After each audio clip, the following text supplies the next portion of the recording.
Recently, a rare crystal phenomenon known as solar halo appeared in the skies across many regions, leaving observers in awe.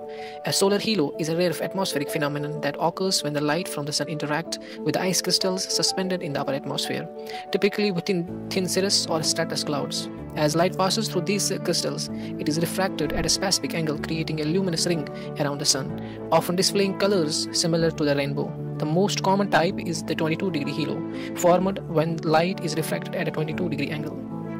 However, if the ice crystals are aligned horizontally with their flat faces parallel to ground and an additional refraction occurs, resulting in the outer 46-degree halo.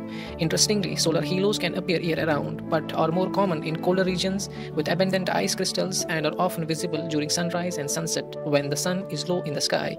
Historically, halos were used in weather lore to predict rain within 24 hours as cirrus clouds often signal an approaching storm system.